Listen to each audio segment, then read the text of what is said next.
made him change, but from the time he met Lugo, he became a different person. They say envy burns brightest in the dark. They all wanted what they didn't have, and I think that they saw some money in front of them and decided that it would be theirs for the taking. Come on, man, let's go. Of course, not every plan emerges fully grown. The attempts that... The kidnappers give it away. We know your assets. And finally they said, since you're not giving us a list of assets, we're going to give you a list of your assets. Bingo. There was only one person. How about the $10,000 you got locked up? The $500,000 in overseas account. Condos in South Beach. They had the list of assets better than I did. So I knew automatically Delgado. He knew George Delgado was involved, and he had recognized Danny Lugo's voice from prior meetings. So he'd put the pieces together. What Schiller didn't know was what these guys were going to do next. Sign right there. And that starts the making of the perfect crime. Thank you, buddy. Because they then have him to themselves. And if he dies, his wife's in Colombia, nobody really knows what happened. She doesn't trust the police. These idiots could actually get away with it. Coming up, days turned into weeks. He's signing away his house. They took his cars. Condos. They started transferring his bank account money. Everything that that man owned. So at this point, they have to kill him.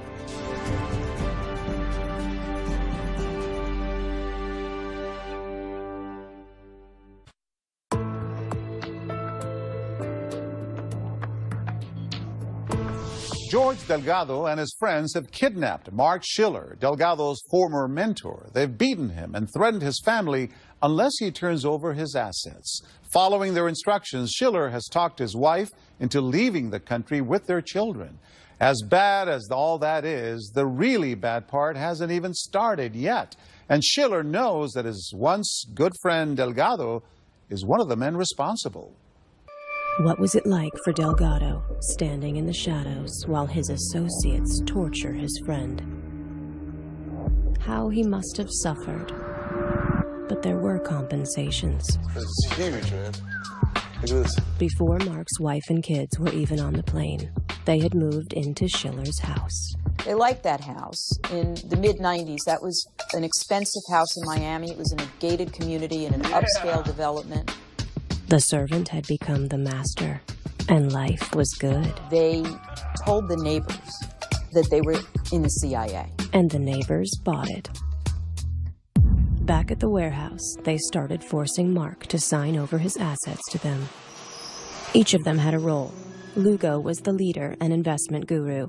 With the first money they took from Schiller, he invested in IBM. Doorbell was the muscle. Delgado provided the inside information. Well, they started transferring, consolidating all my accounts. I had money in my brokerage accounts, my IRAs, my DJ and Associates, which was my accounting company. The procedure was always the same. They would take me to a chair, put a gun to my head, cock the hammer, and make me talk to the banker and tell him. And a couple of times I had problems because some of these people knew me. Hi, this is Mr. Schiller here. They knew this was normal. If he refused, the cruelest game of all. Finally, they said, we're going to play a game. Let's see if you know the game. Now, I got 2 bullets in this gun. And it was Russian roulette. Spin the thing right next to me so I would hear it and fire it. During those weeks, they did more to him than I think people suffer as prisoners of war in horrible countries. So they pulled the trigger, right. They would all start laughing hysterically, and they were all like, they couldn't stop. Bam! There was some of it that clearly was just for pleasure. All of a sudden I hear fire. Then again, fire. And 6 times it burned my arm. I mean, my arm was all burned. It wasn't like they would hit him or burn him or torture him when they wanted him to sign something and he refused. They were getting their jollies off here. They were getting excited about torturing this man for no reason. I was just numb. I mean, it was just, you're almost to the point where you're going to be unconscious. They fed him very, very little. He lost, according to him, about 40 pounds. And each day, another asset disappeared. Sign right there. They're putting documents in front of him and saying sign. Now he can't see. He's just putting his pen down, they're putting it on the paper, and he's signing his signature. Days turned into weeks, and they realized, why stop at just a couple of $100,000? Why not take it all? His companies, his real estate investments, his offshore accounts in the Caymans. He's signing away his house. They took his cars. Condos. They started transferring his bank account money. Everything that that man owned. It was actually kind of remarkable that one of the checks was signed sideways. So on some checks, his signature goes across, on some it's below the line, and on some it's actually vertical. They even started selling the furniture and paintings in the house. They took everything in the house. They took the jacuzzi, the light switch cover plates. They took all my pictures, all my videos that I had of the kids. They became me. They were living in my house, sleeping in my bed, using my credit cards, driving my car.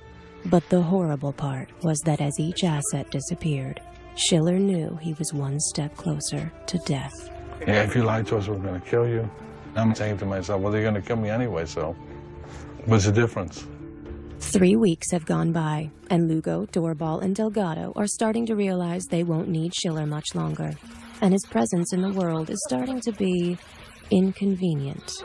There's just one last asset.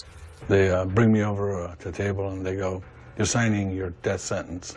I knew it was my life insurance policy. I had $2 million. They force him to sign it over to one of Lugo's loyal ex-wives. Now there's nothing left for Marc to sign away. So at this point, they have to kill him. They devised this plan.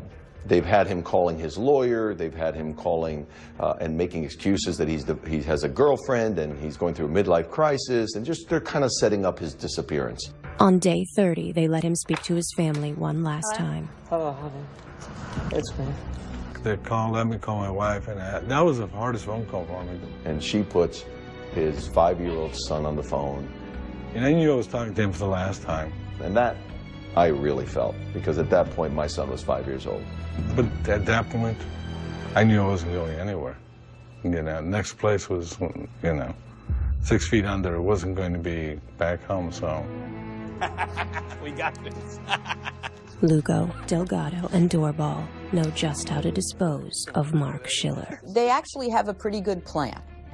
Their plan is they bring his SUV to the warehouse. They're going to put him in it. They're going to crash the vehicle with him inside and make it look like a drunk driver. They gave me some concoction to drink. Come on, man. Have a drink. Have a drink. It's good for you.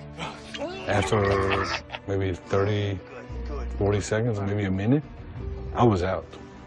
And with him inside, they crash it into a pole. They get out. They spread gasoline inside the car. They lit the car on fire.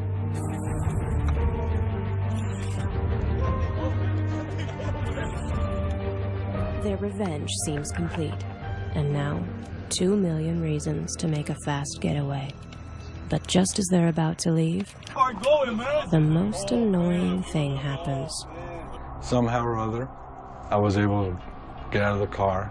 The flames revive him enough that Marcelo Schiller opens the door to the car and stumbles out of the flaming car.